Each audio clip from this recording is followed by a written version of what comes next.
Does your pinky utterly fail you when you try to use it? Do you tend to avoid using your pinky at all costs?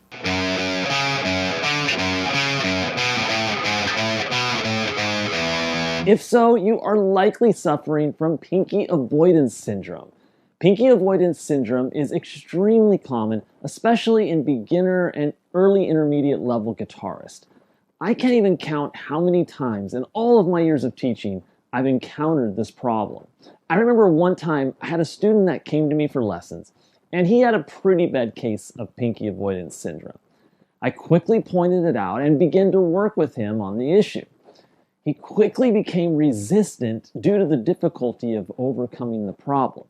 And then he said something that almost every pinky avoider says. Well, I just use other fingers in place of the pinky, and that seems to be working just fine. Yeah, but is it really?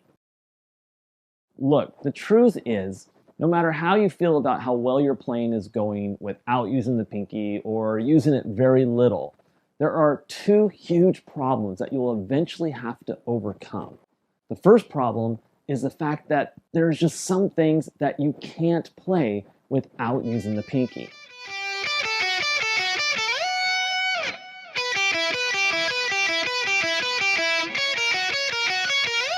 And this is where my student got stuck.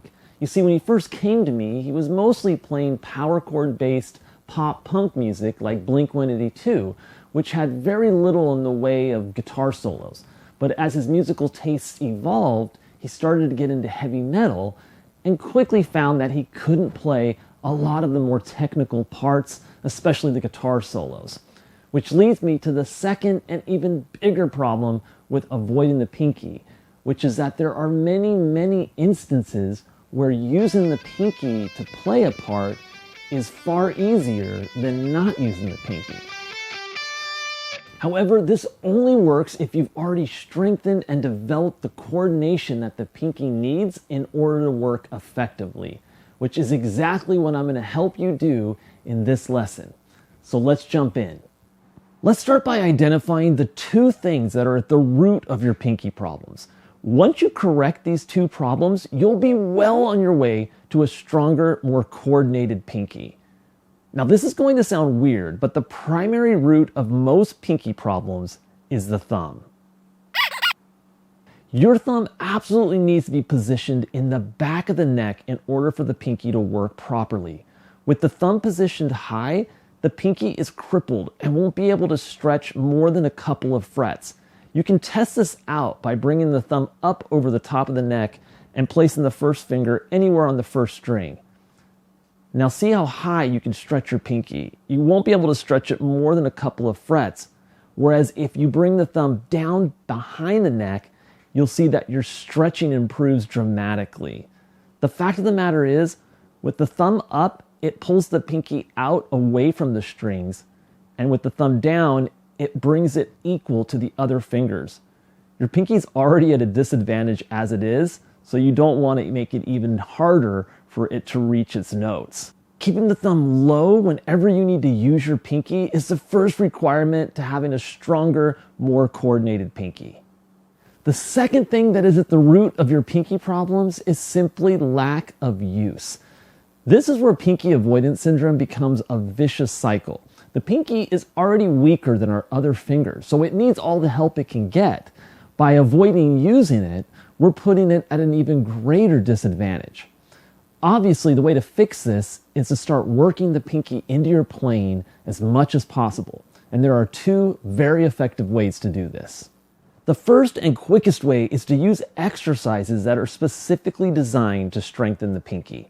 The most common of which are the pinky combo exercises.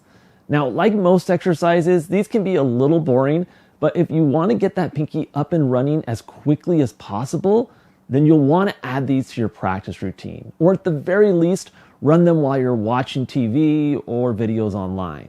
Now, there are three main pinky combo exercises. The idea is to simply get used to using your pinky in combination with other fingers, beginning with the easiest combination, which is the 1-4 or first finger pinky combination. All you're going to do is simply start on any fret. I'm going to use the 3rd fret on the bottom string, and you're going to play first finger to pinky 3 frets higher. In this case, that would be the 6th fret. Now I'm going to go first finger pinky from string to string until I get to the very first string, at which point I'm going to shift up 1 fret. So now I'm aligned with the 4th position, and I'm going to go down, starting with pinky and going pinky first from string to string. Now when I get back to the bottom string, I'll do the same thing. I'll shift up 1 fret and go first pinky from string to string.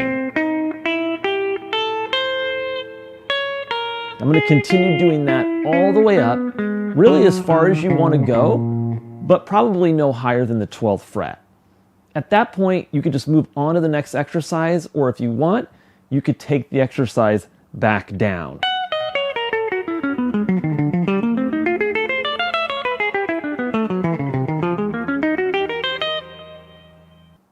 All right, so the second exercise is run the exact same way, but instead of using the first finger pinky combination, we're going to be using middle finger pinky. So once again, I'll start on the 3rd fret, and after hitting this note, I'm going to hit the note 2 frets higher on the 5th fret with the pinky. I'll then move up to the 5th string, repeat the same thing, and keep moving string to string. Just like in the previous exercise, once I reach that top string, I'll shift up 1 fret and run it backwards, always leading with the pinky first when coming down. Move up 1 fret, middle pinky, shift up 1 fret, pinky middle, and so on up as far as you want to go. All right, now the final and most difficult exercise is the 3-4 exercise, or 3rd finger pinky combination. The 3rd finger pinky combination is by far the most difficult, partly because these are your weakest fingers, but also because there is some sharing of some tendons in the hand between these fingers, so that when one moves, the other wants to move with it. When it comes to playing a musical instrument, your ability to move your fingers without the other fingers reacting is called finger independence, and it's just something that improves over time. So we're going to run the exercise the exact same way, except for we'll be starting with the 3rd finger and then playing the note just 1 fret higher with the pinky. Move up to the next string and do the exact same thing, making that shift on the top string and then leading with the pinky, pinky third, all the way down.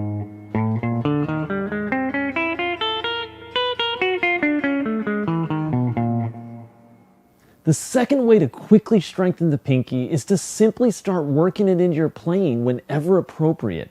Doing this will have the single greatest impact on your ability to use the pinky. Now, at this point, students generally ask, yeah, but how will I know when to use the pinky? Well, you'll definitely develop an intuitive sense on when to use it and when not to as you get better. But the basic rule is to use the pinky anytime you're playing in a single position on the neck and you need to reach notes that are 3 or 4 frets higher than the notes the index finger are playing. The only exception to that rule is when slides, bends, or vibrato are involved in what you're playing, but we'll touch more on that later.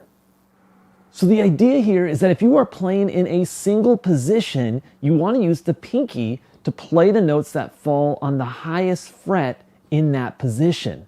Now remember that a position simply refers to any 4 fret span on the guitar. So the third position is frets 3, 4, 5, and 6. If I moved up 2 frets, I'd be in the 5th position with the first finger lined up with and playing any notes that are on the 5th fret, and the second finger lined up with and playing any notes on the 6th fret, etc. So for example, if I'm in the 5th position and I'm playing the theme from Pirates of the Caribbean,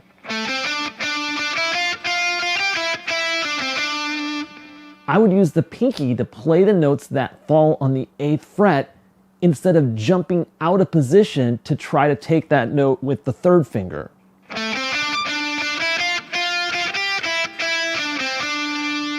I see this all the time with students trying to learn Crazy Train. Crazy Train is played in the 2nd position, which means that all the notes played on the 5th fret should be played with the pinky.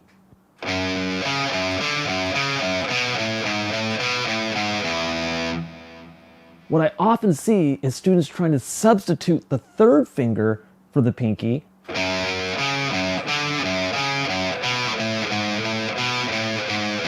which again is pulling the hand out of position, which slows your playing down and increases the chances of making mistakes.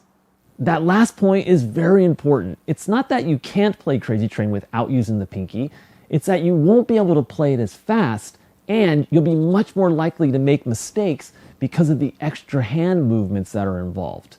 Now, having said that, there are definitely times when using the pinky just isn't the best call. Here are 4 instances where avoiding the pinky is actually a good idea. First, we generally don't want to use the pinky to bend notes. If you're going to bend a note that the pinky normally would play, substitute the pinky with the 3rd finger. Second, and similar to bends, if you're going to add vibrato to a note, then substitute the 3rd finger.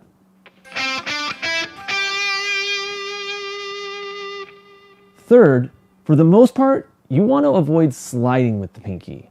Now, there will be times when it's unavoidable, so you want to be able to do it. However, most of the time, you'll use one of your other fingers since they're more reliable.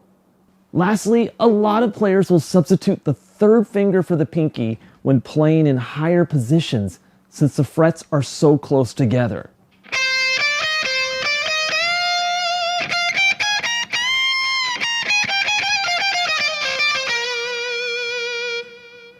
As a general rule, you can get away with substituting the 3rd finger for the pinky when playing at or above the 12th fret.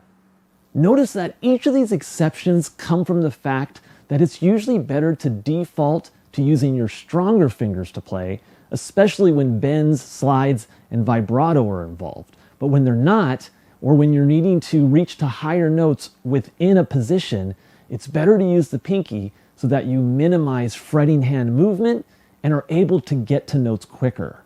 Now, I know I didn't cover all of the instances and rules for using the pinky, but as I mentioned earlier, once you've developed strength in this finger and are able to use it, you're gonna find that knowing when to use it just becomes second nature.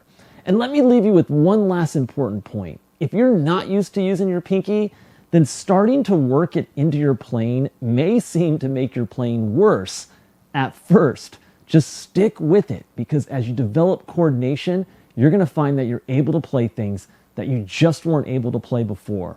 And you'll be playing faster and with less mistakes, so it's totally worth it. Well, I hope this lesson has been helpful. If you haven't already, be sure to subscribe to the channel so you don't miss any of the future lessons we have planned. And I'll look forward to seeing you in the next Kids Guitar Academy lesson.